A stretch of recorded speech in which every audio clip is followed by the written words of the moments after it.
پیسہ آنا کامیابی ہے. اگر کامیابی ہوتی تو پیسے, جس کو پیسہ ملا وہ ناکام کیوں ہو گیا؟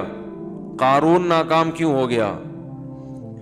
اگر حکومت ملنا کامیابی ہوتی تو فرعون دنیا کا سب سے کامیاب انسان ہوتا, حالانکہ وہ دنیا کا سب سے ناکام انسان ہے. تو پوری دنیا میں یہ چیز کامن ہے, پوری دنیا میں, ہندو میں بھی, عیسائی میں بھی, مسلمانوں میں بھی, سکھوں میں بھی, صبح سے لے کے دوپہر, دوپہر سے لے کے شام, شام سے لے کے رات, رات سے لے کر صبح, صحت اچھی, پیسہ اور عزت, بس اسی کے پیچھے پاگل ہو گیا انسان. پاگل کا لفظ ہلکا ہے, باولا ہو گیا. باولا سمجھتے ہیں؟ یہ پاگل کی سپرلیٹو ڈگری ہے. ہمیں اپنے بارے میں تو پتا ہونا چاہیے نا ہم کیا ہو گئے ہیں. تو پاگل کی سپرلیٹو ڈگری ہے باولا. اور حقیقت یہ ہے کہ جب اپنے حالات میں انسان غور کرے, لوگوں سے ملے, تو ایسا ہی لگتا ہے کہ دنیا کو مسافر خانہ سمجھنا, بولو, چھوڑ دیا. صبح شام موتیں دیکھ رہے ہیں. ابھی ایک صاحب آئے ہوئے تھے, انہوں نے بتایا کہ کچھ پروجیکٹ چل رہے ہیں کراچی میں, اربوں روپے کی مالیت کے ہوں گے وہ. تو جو اونر تھا نا, جو مالک تھا, بہت ارب پتی, بہت پیسہ ہے لوگوں کے پاس. اچھا, یہ بات مجھے جو صاحب بتا رہے ہیں وہ بینک کے مینیجر ہیں, ظاہر ہے ان کے سامنے اکاؤنٹ کی پوری ڈیٹیل موجود ہوتی ہے. انہوں نے نام نہیں لیا مجھے, کیونکہ یہ تو انلیگل ہے نا, نام نہیں لیا, بس بتایا کہ کراچی کا ایک بڑا تاجر ہے. مجھے انہوں نے کہا کہ اس سے میں آپ کی ملاقات کرواؤں گا, کچھ باتیں پوچھنی ہے, اس نے پوچھنی ہے یا آپ نے اس کو کچھ نصیحت کرنی ہے. عجیب بات آپ دیکھیں, دوبارہ میری ان صاحب سے جب ملاقات ہوئی تو انہوں نے کہا کہ اس کا انتقال ہو گیا. اس کا, بولو بھائی, بولنے میں تو کوئی حرج نہیں ہے نا, اس سے دماغ میں, دل میں بات بیٹھتی ہے. کیا ہو گیا؟ انا للہ. اتنا بڑا آدمی, 20 گاڑیاں دائیں بائیں چلا کرتی ہیں اس کے, بہت پیسہ, کوئی سیاسی جماعت کے نہیں ہے. بیٹھے بیٹھے کیا ہو گیا بھائی؟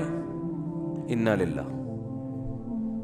بھائی انا للہ کی کوئی وجہ بھی تو ہوتی ہے. کووڈ ہوا تھا, کیا ہوا تھا, پتہ نہیں کووڈ تھا نہیں تھا, لیکن ٹینشن, اتنا پیسہ, اتنا پیسہ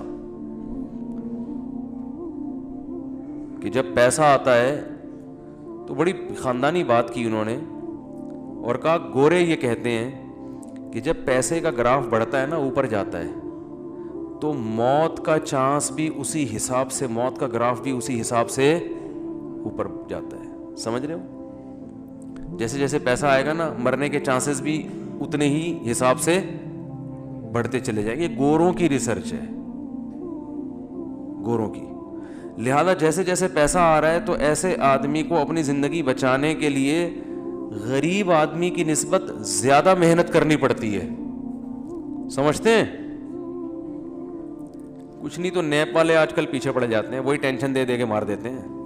نہ کرنا نہ کرانا کچھ نہیں ہے, خامخواہ کی کیا ہے ٹینشن. بلا وجہ آ کے پوچھیں گے کہاں سے آ رہا ہے, کدھر جا رہا ہے, کیا کر رہا ہے, کیوں کر رہے ہو, یہ حساب دو, وہ حساب دو. آخرت کے حساب سے پہلے ہی اتنا حساب شروع ہو جاتا ہے, ویسے ہی ایک دماغ میں ٹینشن. تو بات میں یہ عرض کر رہا تھا کہ اتنا بڑا تاجر اور بیٹھے بیٹھے انا للہ و انا الیہ راجعون, یہ ہے دنیا. اٹ از کالڈ دنیا. تو اتنی موتیں اپنی سامنے میں نے بھی دیکھ لیں, آپ نے بھی دیکھ لیں, اتنے لوگوں کو مرتا دیکھا. اور موت ایسی ظالم چیز ہے, وہ یہ نہیں دیکھتی کہ آپ کی بچی کی ابھی شادی ہونے والی ہے, آپ ابھی پہلی یا دوسری کی تیاری کر رہے تھے, آپ کی ابھی ایک جاب لگی ہے, تنخواہ کا پہلا دن ہے آپ کا بیٹا ابھی جوان ہوا ہے, یا یہ کہ آپ کے ابا کو آپ کی ابھی ضرورت ہے, یا معاشرے کو آپ کی ابھی ضرورت ہے, کچھ بھی نہیں دیکھتی. کوئی بھی کسی بھی ٹائم پہ مر سکتا ہے. میں اکثر اس موقع پہ ایک واقعہ بیان کرتا ہوں. ہمارے ایک دوست تھے, عالم, بڑے مالدار بھی, اکلوتے بیٹے اپنے والد کے. انہوں نے پڑھا لکھا کے ان کو عالم بنایا, بہت پیسہ خرچ کیا اور ہر لحاظ سے ان کو بے فکر کر دیا. وہ تھے بھی بڑے ذہین اور بڑے پرہیزگار, اور بہت خوبصورت بھی تھے. ساری چیزیں جمع ہو جائیں, دین کی خدمت کا جذبہ بھی, دین کا مضبوط علم بھی, خاندانی اعتبار سے بھی, اور ینگ بالکل. تو ہمارا جب ہم طالب علم تھے, ہم نے کہا یار اللہ ان سے بہت کام لے گا, یہ بہت کچھ بڑے بنیں گے یہ. تو ہائی روف میں کہیں جا رہے ہیں پیچھے بیٹھے ہوئے, تو کچھ اوباش قسم کے لڑکے کراچی میں, وہ ریوو یا ویگو ٹائپ کی کوئی گاڑی تھی بڑی, اس میں غلط اوورٹیک کیا ان لڑکوں نے اور ہٹ کیا. آن دا اسپاٹ ان کی ڈیتھ ہو گئی. اچھا, ایک رات پہلے میرے سے گپ شپ ہوئی, بہت اچھی گپ شپ ہو رہی ہے ہماری, اور گپ شپ بھی کیا ہو رہی ہے بہت معذرت کے ساتھ, میں ان کو دوسری شادی کی ترغیب دے رہا تھا. میں نے کہا آپ کے پاس اتنا پیسہ ہے, آپ خوبصورت بھی ہیں ماشاءاللہ, علم بھی آپ کے پاس بہت ہے, تو آپ کو چاہیے کسی بیوہ سے دوسری شادی کر لیں. بیوہ سے میں ترغیب دے رہا تھا ان کو. انہوں نے کہا یار میری گھر والی راضی نہیں ہے, میری وائف میری پھٹے کر رہی ہے, میں نے بات چلائی ہے, ایک دن پہلے بھی ہوئی تھی نا, تو بات چلائی ہے, بڑا مسئلے ہو گئے, یہ نہیں ہو سکتا, اٹ ازنٹ پاسبل وغیرہ وغیرہ. آج کل نہیں. میں نے کہا بھائی دیکھو, میں نے ان کو یہ سمجھانے کی کوشش کی کہ آپ اگر مر جاتے ہیں تو آپ کی بیگم بیوہ ہو جائے گی, وہ ساری زندگی بیٹھی رہے گی پھر ایسے ہی. تو اس چیز کو معاشرے میں پروموٹ کریں. میں نے کہا آپ بھی مر سکتے ہیں, میں بھی مر سکتا ہوں, کوئی اور بھی مر سکتا ہے, تو جو حالات دوسری عورتوں کے وہ ان کے ساتھ ہو جائیں گے. تو آپ اس کی بنیاد رکھ لیں تاکہ اللہ نہ کرے آپ مرتے ہیں تو کوئی آپ کی بیوہ سے کر لے, آپ کے بچوں کو کوئی سرپرست مل جائے گا. 2-3 بچے تھے ان کے, کوئی سرپرست مل جائے گا آپ کے بچوں کو, کوئی جو ہے وہ. اور ظاہر ہے کہ خاندان میں ہی کرتا ہے نا, یعنی خاندان والے کریں تو ٹھیک ہے, غیروں میں تھوڑی بچے جا سکتے ہیں. تو میں نے کہا ہمت کریں, بہت ہمت دلائی ہے جی, میں نے گھنٹہ لگا دیا ہوگا ان کے اوپر. پھر آخر میں کہنے لگے اس زمانے میں عدل بہت مشکل ہے, برابری نہیں ہو سکتی. میں نے کہا آپ کو اللہ نے پیسہ بھی دیا, آپ متقی بھی ماشاءاللہ ہماری رائے میں, اور لوگ بھی کہتے ہیں آپ پرہیزگار آدمی ہیں. آپ کے جو پورے خاندان سے دین کے معاملے میں ٹکر لینے کے واقعات بھی مجھے معلوم ہیں. ان کے بڑے واقعات تھے کہ ایک دفعہ ان کو کہیں شبہ ہو گیا کہ میرے والد کی جو کمائی ہے اس میں کچھ شبہ ہے, تو وہ گھر سے بائیکاٹ کر لیا انہوں نے کہ میں نہیں کھاؤں گا. پھر وہ پتہ چلا نہیں ایسا نہیں ہے. میں نے کہا آپ نے کئی موقع پہ دین کے معاملے میں پورے خاندان سے ٹکر بھی لیا ہے, تو اس کا مطلب آپ میں حوصلہ بھی ہے. اس کے باوجود بھی اگر آپ عدل نہیں کر سکتے تو پھر میں نے کہا یہ قرآن سے 4 شادیوں والی آیتیں نکال دیں, یہ ایسے ہی اللہ نے نازل کر دی ہیں, دنیا میں کوئی بھی عدل کر ہی نہیں سکتے. تو اللہ نے بس جنرل نالج کے لیے بتا دیا کہ 2 بھی کر سکتے ہو مجبوری میں, لیکن پریکٹیکلی یہ ممکن نہیں ہے. تو ویسے ہی آ گئی. میں نے ان کو سمجھانے کے لیے, ہنسنے لگے, مانے پھر بھی نہیں. میں نے دیکھا ہے کہ جب میں دلائل کے انبار لگاتا ہوں لوگ ہنستے ہیں, مجھے پتا ہوتا ہے مانیں گے پھر بھی نہیں, بس ہنستے ہیں مسکراتے ہیں, ویل ڈن, زبردست دلائل آپ کے, السلام علیکم, جا رہا ہوں. ایسا ہی ہوا. اگلے دن 12 بجے مجھے خبر آئی کہ ان کے ایکسیڈنٹ میں انتقال ہو گیا. اف, مجھ پہ بڑی قیامت گزری. ان کے گھر والوں کا ہمارے گھر والوں کے پاس فون آیا کہ وہ رات آئے تھے اور کہنے لگے کہ میں بھی ایک کرنا چاہتا ہوں, کسی بیوہ سے کر لوں گا. تو ظاہر ہے خواتین تو اس پہ رد عمل کرتی ہیں جو ایک نیچرل ہے بالکل. کہہ رہی میں نے اتنا ری ایکشن کیا کہ صبح جانے سے پہلے انہوں نے کہا کہ بے فکر رہو, میرا ارادہ نہیں ہے, خام خواہ ٹینشن نہ لو. اچھا, میں نے اب بات چل پڑی ہے تو ایسی اپنی نجی باتیں کرنی نہیں چاہیے, لیکن جب چل پڑی ہے تو بس اللہ کی طرف سے ہو گیا. یہ میرا کوئی ارادہ نہیں تھا ایسی باتیں. تو میں نے اس وقت تازہ دوسری کی ہوئی تھی اور بہت موسٹ وانٹڈ بنا ہوا تھا میں کہ جہاں ملے کوٹو اس کو پکڑ کے. میں ٹھیک ٹھاک ٹینشن میں تھا ان دنوں میں. تو ان کے گھر والوں نے ہمارے گھر والوں کو فون کیا کہ آپ کو جو غم پہنچا ہے نا کہ آپ کے میاں نے دوسری کی ہے, وہ میرے غم سے بہت کم ہے. آپ کے بچوں کے پاس باپ بھی ہے, آپ کی ایک سوگن آئی ہے. بس مجھے جو غم پہنچا ہے, میرے میاں رات کو بات کر کے گئے ہیں اور پھر ایگریمنٹ کیا نہیں کروں گا, تو میں تو سرے سے میاں سے ہی محروم ہو گئی.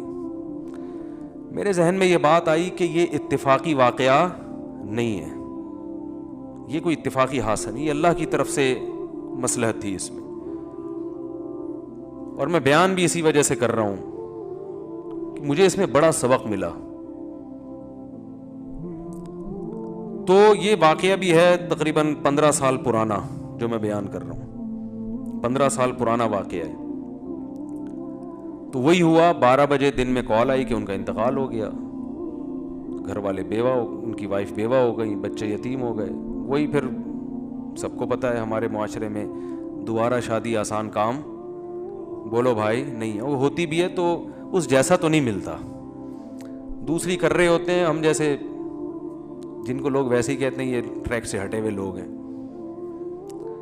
یا وہ بہت ہی کوئی مکھنچو ٹائپ کے لوگ ہوتے ہیں، وہ کر رہے ہوتے ہیں. کوئی شریف آدمی ابھی تک مجھے بہت کم لوگ نظر آئے ہیں. کم بھی اس لیے کہہ رہا ہوں کہ 2-3 ہیں، وہ کہیں گے یار ہمیں شرافت سے نکال دیا آپ نے. تو کوئی سمجھدار آدمی، کوئی عزت دار لوگ، کوئی وہ نہیں تیار ہوتے اس کام کے لیے. تو میں کہتا ہوں یار بس یہ سوچ لیا کرو کہ بیوی میری بیوہ بھی ہو سکتی ہے، اور عورتیں بھی یہ سوچ لیا کریں کہ میں بیوہ بھی ہو سکتی ہوں. اللہ جیسے دوسری عورتوں سے اللہ نے میاں کو چھینا ہے تو میرے میاں کو بھی اللہ مجھ سے چھین سکتے ہیں. تو معاشرے کی ایک ضرورت ہے. خیر یہ بات یہاں سے چلی تھی کہ جب ان کی انتقال کی خبر آئی نا تو میں بہت پریشان ہوا کہ یار ان کے والد نے ان کو اتنا پڑھایا، آج پھل کھانے کا وقت تھا. آج وقت تھا بھئی تاجر اپنے ایک بیٹے کو وقف کر دے، اب وہ عالم بنے، اب ماشاءاللہ دین کی خدمت کا موقع ملا، اور اللہ نے وہ خدمت ہی نہیں لی، پہلے ہی موت ہو گئی. اور موت بھی ایسے ہوئی ہے کہ ان کے لیے جو گاڑی ادارے نے رکھی تھی وہ گارڈ کے ساتھ، بڑی گاڑی کہ اس میں جائیں گے یہ، کیونکہ کراچی کے حالات بہت خراب تھے. تو ان کے والد نے کہا تھا کہ میرے بیٹے کو آپ جب بڑی گاڑی دیں گے اور گارڈ دیں گے، یہ نظروں میں آ جائے گا لوگوں کی، تو خام خام کی دشمنیاں بنیں گی. ان کو ہائی روف میں ایسی کھچاڑا سی گاڑی میں جس میں کوئی یہ سمجھے ہی نہیں کہ یہ کوئی بڑی شخصیت ہے، یہ کسی بڑے ادارے سے ان کا تعلق ہے. تو زندگی بچانے کے لیے ہائی روف کا انتظام کیا تھا، اور وہی ہائی روف موت کا ذریعہ بن گئی. اس لیے ہم کہتے ہیں زندگی کے اسباب اختیار ضرور کرو، صحت کے اسباب ضرور اختیار کرو، لیکن ہوگا وہی جو چاہے گا اللہ. جو سبب ہے وہی موت کا ذریعہ بن جائے گا اگر اللہ چاہے گا. تو ان کو تو ہائی روف میں اس لیے بٹھایا تھا کہ تاکہ ہائی لائٹ نہ ہو، کراچی کے حالات خراب ہیں، لوگ یہ نہ سمجھے کوئی بڑا آدمی جا رہا ہے، تو خام خام دہشت گرد نشانہ بناتے ہیں ایسے لوگوں کو. اور وہی ہائی روف، کیونکہ آگے بڑی گاڑی سے بڑی گاڑی ٹکرائے تو اتنا مسئلہ نہیں ہوتا. ہائی روف تو بیچاری ویگو کے سامنے کوئی حیثیت نہیں ہے نا اس کی. تو میں جو بات کرنا چاہ رہا تھا وہ یہ کہ میں بہت پریشان رہا کہ یار اس میں کیا حکمت ہے اللہ کی. اللہ کا تو کوئی کام حکمت سے خالی نہیں ہوتا نا. اس میں کیا حکمت ہے کہ اتنے اچھے آدمی اور اتنے ہر لحاظ سے اللہ نے ان کو نوازا. ابھی شادی بھی ہو سکتا کر لیتے بعد میں، وہ تو اس وقت انہوں نے انکار کر دیا. شروع میں تو سبھی کرتے ہی ہیں، بعد میں ایک دماغ میں ایک وائرس چلا جاتا ہے ان کے. میرے بیان جو بھی سنتا ہے نا، خواتین سے کہتا ہوں کہ ان کا کووڈ-19 کا ٹیسٹ کروایا کرو.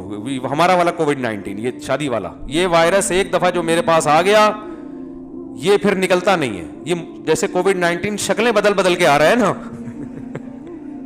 لندن میں کسی اور الگ ہی سٹائل میں آیا یہ، تو یہ شکلیں بدل کے آئے گا جب تک بندہ بوڑھا نہیں ہو جاتا.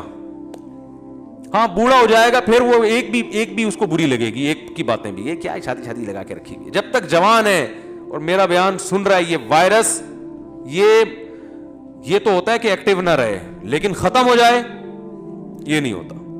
تو کسی بھی وقت ایکٹیو ہو سکتا ہے. وہ کس وقت ہوتا ہے پھر وہ الگ ٹاپک ہے، وہ پھر موضوع ہٹ جائے گا. کہ وہ بعض دفعہ آپ کہہ رہے ہوتے ہیں نہیں یہ دوسری شادی بالکل مفتی صاحب غلط باتیں کرتے ہیں، کیا ہے، لیکن زندگی کے کچھ مواقع ایسے آتے ہیں کہ آپ کو آئے گا یار اجازت ہے، ٹھیک ہے نا.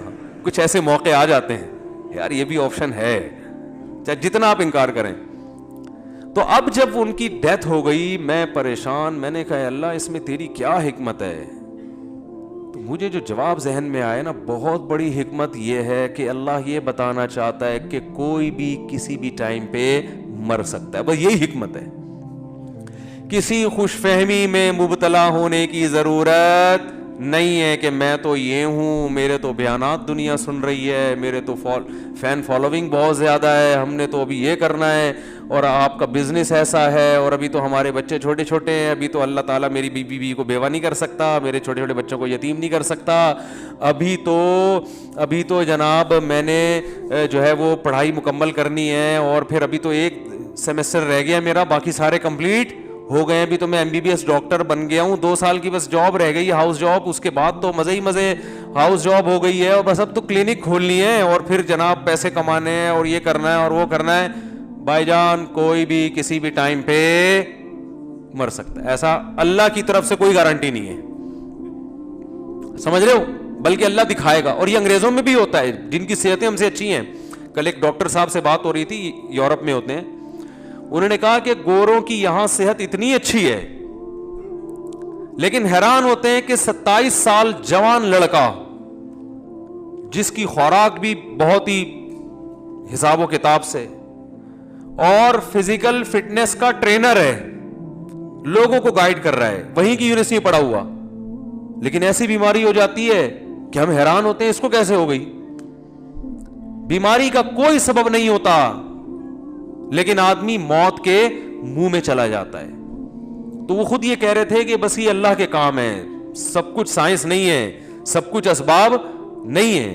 تو میں نے ان کو, ڈاکٹر صاحب کو بھی یہی کہا, میں نے کہا اللہ اصل میں یہ بتانا چاہتے ہیں کوئی بھی دنیا میں کسی بھی ٹائم پہ مر سکتا ہے. جو اللہ نے دعویٰ کیا نا مسافر خانہ ہے, متاع الغرور, دھوکے کا گھر ہے, تو اللہ کی بات غلط تھوڑی ہو سکتی ہے.